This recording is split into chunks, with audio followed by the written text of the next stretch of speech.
There is a $2 liquid that ends the one thing that drives cigar smokers insane. A cigar you relight 4 times before it dies in your fingers. And the fix is the exact opposite of what almost every smoker reaches for. Not a fancy humidifier, not a gadget, a buffer in the box that keeps the air from ever swinging dry or swampy, holding your cigars in the one band where they burn slow, cool, and clean. A guy on a cigar forum has run the same $60 box on it for 3 years straight and stopped relighting entirely. Now his friends hand him their own cigars across the table just to ask what he knows that they don't. I messaged him to find out exactly what he does in the weeks before he ever lights one. The liquid is distilled water. A gallon costs about $1.37 at Walmart. You use a few ounces at a time, and 1 jug lasts a year, which works out to pennies a month to hold an entire box. The upgraded version is a 50-50 mix with propylene glycol, a $7 to $13 bottle that releases moisture when your air goes dry and pulls it back when the air turns humid. Nothing he does touches the cigar itself. Everything he does is to the air around it, and it costs less in a year than a single premium stick. But here is what made me spend 3 weeks buried in tobacco curing and humidification literature before I'd believe a word of it, because it cuts against everything you'd assume. When a cigar won't catch, when the flame dies and you relight it 4 times down to your fingertips, your instinct screams that the thing is bone dry. Your instinct is dead wrong. A cigar that fights you, that draws like a clogged straw and burns down one side while the other stays raw, is almost always holding too much water, not too little. The moisture in the leaf is what the flame has to cook off before it can advance, and an overfed cigar simply can't keep up with itself. The relighting isn't a symptom of starvation, it's a symptom of drowning.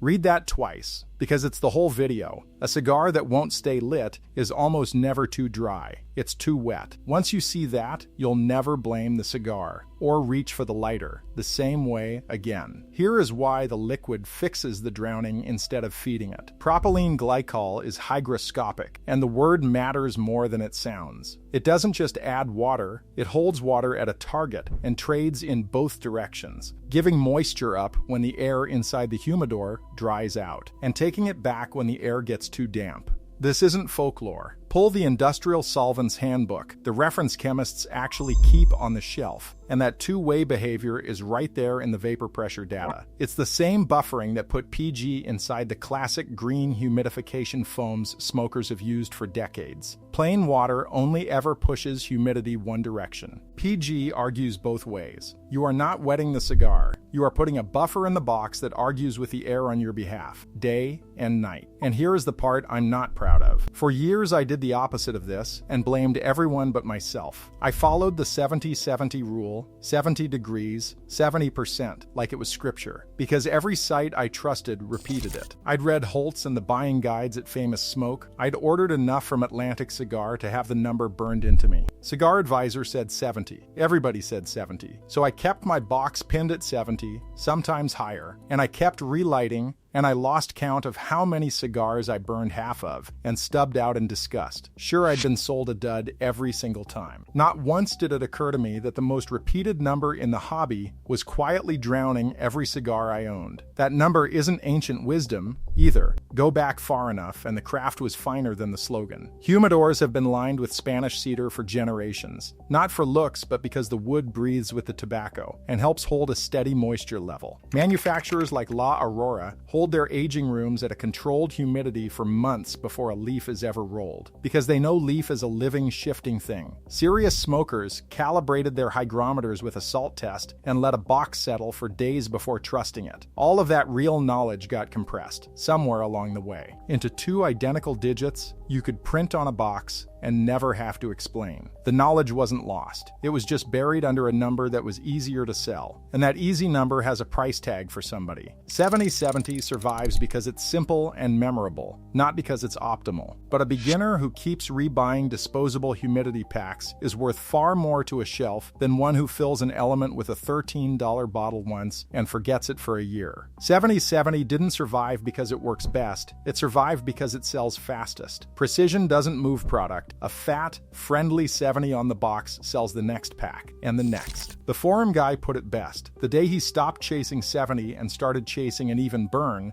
was the day cigars stopped being a fight. Here is why this lives or dies in your box specifically. Tobacco is hygroscopic. The leaf drinks from or surrenders to whatever air surrounds it, and it does this slowly, equilibrating with the humidor over days to weeks. That means the cigar sitting in your box right now is not the cigar the roller made. It is whatever your air has been turning it into since you closed the lid. Leave that air at a swampy 70 plus for a month, and you don't own a well-made cigar with a bad attitude. You own a sponge. The battlefield was never the cigar. It was the cubic foot of air you sealed it inside. Get that air right, and the reward isn't just that the thing stays lit. It's that the cigar finally does what it was built to do. At the correct humidity, it burns slower, it burns cooler, and the burn line creeps around evenly instead of charging down one face. Too dry and it runs hot and fast and turns harsh and bitter on your tongue, tunneling down the center or canoeing off to one side. Too wet and it strangles. In the narrow band between those two failures, the smoke comes through clean and measured, and the flavors the blender layered into it actually arrive in order instead of arriving all at once, scorched. You stop tasting your mistakes and start tasting the cigar. Now the honest part, because this is where most people overclaim. Humidity is only one lever on the burn. Construction matters. A cigar rolled too tight or packed unevenly will fight you at any humidity. Your draw matters, how you light it matters, your pace matters, and a stiff breeze on a patio will wreck an otherwise perfect burn. The liquid fixes the moisture. It does not fix your technique. What it does do is rescue the everyday cigar. The $4 bundle stick you keep in the back of the box and only light when nobody's watching, the one you assume is just cheap and bad, is more often than not just stored wrong. A flawless premium will burn well almost in spite of you. A budget cigar, at the right humidity, simply stops fighting,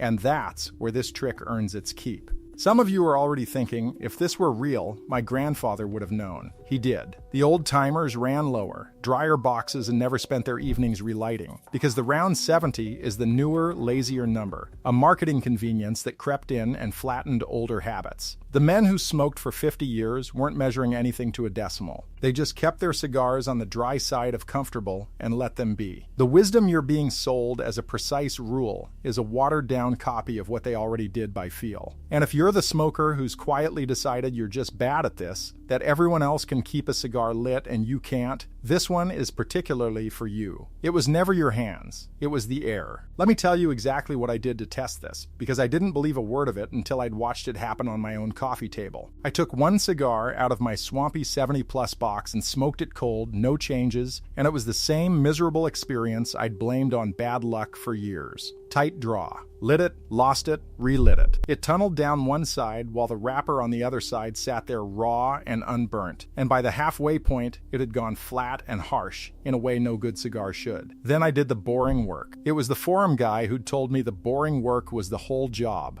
Calibrate the hygrometer first, he said, because mine was almost certainly lying. Then drop the box into the low 60s and walk away for a week before you touch a single cigar. So that's what I did. I calibrated my hygrometer with a salt test and found it had been reading high the whole time. I dialed the box down out of the swamp, set it with a 50-50 solution, and I waited. Days, not minutes, while the leaf slowly let go of the water it had been hoarding. A week plus later, I smoked the same cigar from the same box. The first inch caught on one flame and just kept going. 20 minutes in, the burn line was a clean ring, dead level, not a finger of wrapper left raw. Halfway down, the exact point it used to go flat and bitter on me, it was still cool on the draw, and the blends pepper finally showed up the way the band promised. I set it in the ashtray to grab a coffee, came back 5 minutes later, and it was still lit, still even. An hour in, I smoked it to the band without touching the lighter once. A buddy who'd watched me fight that same brand for a year picked it up off the tray, drew on it, and asked what I'd done to it. He didn't believe one cigar could do that. Same cigar, same brand. The only thing I changed was the air. So here is exactly how to do it, and you can start today. Put the 50-50 propylene glycol solution into your humidifier element, the foam, the beads, the gel pack, whatever your box uses, or, if you'd rather keep it free, use plain distilled water. Never tap water, and never ever the cigar itself. You do not pour, dab, or dunk anything onto a cigar, because soaking it cracks the wrapper and ruins it. Then calibrate your hygrometer with the salt test so you actually know what you're reading. Target around 65%, and don't be afraid to live in the low to mid-60s rather than chasing 70. Then close the lid and leave it alone. Give it days to weeks to equilibrate. The single biggest mistake after the price myth is impatience. People fix the air and smoke the cigar the same night and decide it didn't work. The leaf hasn't caught up yet. Let it. And here's the detail that reframed the whole hobby for me once I finally saw it. Go pull up Cigar Aficionado, the famous smoke buying guides, the endless forum threads of people furious their cigars won't stay lit. And watch how many are reaching for more humidity, more water, a higher number, dead certain their cigars are too dry. The single most cited cause of the exact problem they're trying to solve is the very thing they keep doing to fix it. They're pouring more water onto a cigar that's already underwater. So strip it all down to one idea. A cigar that won't stay lit is almost never the cigar. It's the air around it. And the air is a $2 jug of distilled water or a $13 bottle of solution that you control completely, working in both directions to hold your tobacco in the narrow band where it burns cool, slow, and even. That's the whole thing the forum guy figured out years ago and never had to spend real money on again. He kept a $60 box burning slow and even on pennies of liquid and a little patience, while the rest of us bought packs by the handful and blamed our cigars. The fix was never expensive, it was just quiet, and it lived in the one place none of us were looking. If you've got a cigar you love that never seems to stay lit, do me a favor and tell me in the comments what you smoke, how you store it, and the one number that matters most, what your hygrometer reads right now, and how many times you relit your last cigar. Tell me that and I can usually spot the swamp from here. Then subscribe, because next week I'm taking apart the one tool every humidor owner trusts without thinking, your hygrometer, and showing you why the number it's feeding you can be off by as much as 10 points, and the 5-minute test that tells you whether yours is one of the liars.